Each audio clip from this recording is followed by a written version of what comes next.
is when you're talking to someone, you don't say, I am worried, you say, I am concerned. What's the difference? I think for me, primarily, worry is when you can't do anything about it. So you just sit and worry. There's no action Yeah. to solving the emotion of being worried. But when you're concerned, you're actually making An effort. the tiniest little effort to do something about it. So, for example, when it was the pandemic and we were reading in the news that migrants were suffering, people were losing jobs, I could sit in my house and worry all the time. And I also had enough to worry about because my cat was sick. I was driving him to the hospital every day to make sure that there is some progress in the way he was feeling, and I hoped he got better. And it was crazy. And that's when I remember speaking to Ashton. And Ashton was the one who told me change the word. And this whole idea of using communication as a tool, not just because abhi hai words humko sikhaya gaya hai, to just use them na. Like be lazy with the tools is something that I started changing. And when I put the actual meaning of the word, for me it felt like I was doing something if I was concerned about it. Vis-a-vis, I can worry about everything. Yeah. I mean, and I think today's generation's favorite words are the situations of being in stress and are being worrisome. Oh, I'm so worried. Stress है बाबा, stress है, बहुत stress है. तो क्या कर रहा है उस स्ट्रेस का? कुछ नहीं. तो फिर स्ट्रेस में रहेगा ना. If you don't do any, I'm hungry, then have you thought of eating? Yes, then I will not be hungry. But then stress को कम करने के लिए कुछ, have you thought of it? No. But I like using the word stress, na? It feels like I have a tribe when I'm stressed and everybody's with me. Acha, you also are stressed? All of us are stressed. So it's a trigger, right? It's You're also triggering yourself by using words with yourself. Because oftentimes you don't realize the words we say in our own heads are pushing us down a slope. You're such an idiot. You're so stupid. That was so stupid of you. So I say, and this is not like for podcast, like I'm serious. I say this in life when I make a mistake. I say, come on now, that's so Kubbra. Or can you stop being so human? I literally talk to myself. But it's important to talk to yourself. When I even stub my toe, I'll say, ouch, that's so Kubbra. Because I am that person. I will go knocking doors, elbows. I am that person now. Okay, I'm aware of that. So and I've also realized I do that when I'm in a state of stress. You know? Yeah. So then so that's one part in the book where I wrote, I take as long as it takes to do a job. So I remember when, like this happens to us as actors, when we're in the vanity van, 3 ADs will come and ask you, how much time? So now I say as long as it takes. So I know what time I have to be there, so I won't inconvenience you. But But don't keep nudging because it's not going to make it faster. Yeah. I understand you've got a job to do. But what eludes me from the fact that I also woke up to come and do a job only. So why would I want to sit here getting ready and do nothing? Yeah. Would you call yourself a secure person? Yeah. I'm very secure. Yeah. Yeah. There was a time when I used to be like, naak thoda teda hai. Then I'm like, nahi, acha hai. Then eyebrows thoda bushy hai. Haan, acha hai. Baal thoda curly. Haan, theek hai. Haircut kara lenge. Like, I feel everything that is considered to be,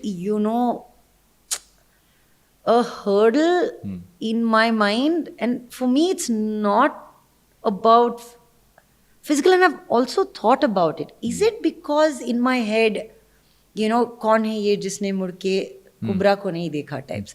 Am I that person? I've thought of it. Yeah. Like, am I in a place of that much privilege that I have no insecurities? I've thought of this. And then I said, no, but I've outgrown those insecurities at a very young age, perhaps, that today I don't let anyone bog me down by what they think. Like, is that what you're gonna wear? I've been asked, for example. I'm like, no, if you like it so much, you can wear it. And it would be my instant response. And I'm not trying to like, Push the other person down. yeah, I'm not. I'm not trying to throw shade on them at all because I'm just like, yeah, I'm so comfortable in this. Yeah. And I think people in general should learn how to accept compliments, give people compliments, make this world a better place because it's all it takes. And criticism, there's this thing, right? Giving you constructive criticism. There is a line where it's not constructive, but you in your head believe it's constructive. Yeah. I am that person. Happens. Very often, right? Turn around, say something, and you have to have people around you who will say, 1 second, you think you're being constructive, but you're actually pushing me down. You're actually not helping. Yeah. And that criticism also comes in your own head, right? Yeah. Like self-criticism 101, like gold medalist is me, always criticize myself for smallest thing. Oh, I could have done this better. I should have said that. Go really in that sense. But what you said about the words we use, it's the words you use, it's the tone you have with your own self. We're saying, no, 1 second, it's fine.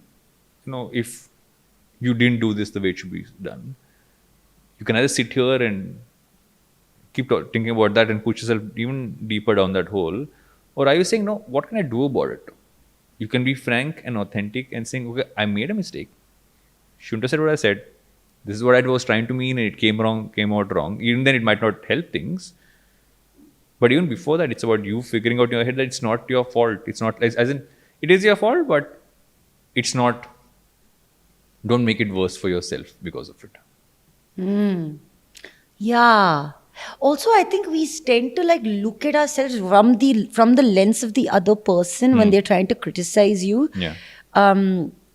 Like for example, this morning, I walked out of my car, was going for yoga, and I said hi to the paps who were there, and then some other people, and the person who was walking with me said, "Oh, you're in a good mood." I said, "But I'm always in a good mood. What makes you think otherwise?" Yeah. So sometimes when you ask them that question, they're like, "Oh shit, those words came out of my mouth." And she really had no reason why she asked me that. Yeah. I was like, have Are you you seen me surprised I'm in a good grumpy? mood? Yeah, like, have you seen me grumpy? Have I done something to you? Like, and I was genuinely like, and she had no answer. It's like when you allow yourself to like be affected by the other person's energy, then it seems to like affect you at a much deeper level. I'm sure they have truth in what they have to say, but why don't we find out more? And I think when you reach a level of security in your head, then you're not afraid to ask that question. Sorry, I didn't understand. Could you explain what What you meant? you meant? And I've realized most people don't have an explanation for the trash that comes out of their mouth. Yeah. Yeah. At which point you let that, you're not letting that affect you, but it does affect you. Or has it stopped affecting you? I think it does. But now I just deal with it Yeah, better. like a bitter pill, you know. ठीक है, but that I know now in my mind that taste will last for 5 minutes. Yeah. That's okay. I can deal with that inconvenience, but it was good for me. Want more such insights? Make sure you check out the full episode.